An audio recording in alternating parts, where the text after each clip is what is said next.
Hello every one, ഇന്ന് ഞാനൊരു അടിപൊളി ചിക്കൻ്റെ റെസിപ്പി ആയിട്ടാണ് വന്നിരിക്കുന്നത്. ഒരു ചിക്കൻ ഫ്രൈ, പക്ഷേ വളരെ കുറച്ച് എണ്ണ മതി. ഞാനിപ്പോൾ യൂസ് ചെയ്യുന്നത് ഒലിവ് ഓയിലാണ്. അപ്പോൾ മാരിനേറ്റ് ചെയ്ത് ഫ്രീസറിൽ ഒരു ദിവസം വെച്ച ചിക്കനാണിത്.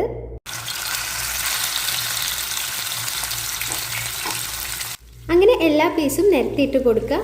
പിന്നെ ഓയിൽ എല്ലായിടത്തേക്കും ആവണ പോലെ പാൻ ഒന്നെടുത്ത് ചുറ്റിക്കുക. അപ്പോൾ ഇത് മാരിനേറ്റ് ചെയ്യാൻ ഞാൻ ഉപയോഗിച്ചിരിക്കുന്നത് ഉപ്പ്, കുരുമുളക് പൊടി, മുളക് പൊടി, പാപ്രിക്ക പൗഡർ ഉണ്ടെങ്കിൽ മതി, പിന്നെ chilli flakes, soya sauce, tomato sauce, vinegar, പിന്നെ വെളുത്തുള്ളി. അപ്പോൾ നിങ്ങൾക്ക് ഇഷ്ടമുള്ള ഏത് കൂട്ട് വെച്ചിട്ടും ഇതേ രീതിയിൽ കുറഞ്ഞ ഓയിലിൽ വറുത്തെടുക്കാം. അപ്പോൾ ഫസ്റ്റ് നമ്മൾ ഹൈ ഫ്ലെയിമിൽ ഇട്ടിട്ട് 1 മിനിറ്റ് നേരം ഒന്ന് വേവിച്ചെടുക്കാം. എന്നിട്ട് മറിച്ചിട്ടിട്ട് ആ സൈഡും ഹൈ ഫ്ലെയിമിലിട്ടിട്ട് 1 മിനിറ്റ് വേവിക്കാം. അതിനുശേഷം ലോ ടു മീഡിയം ഫ്ലെയിമിൽ വെച്ചിട്ട് പിന്നെ മറിച്ചിട്ട് വേവിച്ചെടുക്കാം. 1 മിനിറ്റ് 2 സൈഡും ഹൈ ഫ്ലെയിമിലിട്ട് വേവിക്കുമ്പോൾ ആ ഒരു ബ്രൗൺ കളർ കിട്ടും.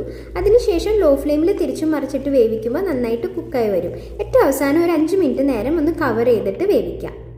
ആ സമയം കൊണ്ട് കുറച്ച് ക്യാരറ്റൊക്കെ നമുക്ക് അരിഞ്ഞ് സെറ്റാക്കി വയ്ക്കാം. വെജിറ്റബിൾസ് നോണിൻ്റെ കൂടെ കഴിക്കുന്നത് എപ്പോഴും നല്ലതാണ്, ഒന്ന് ബാലൻസ് ചെയ്യാനായിട്ട് ഹെൽപ്പ് ചെയ്യും.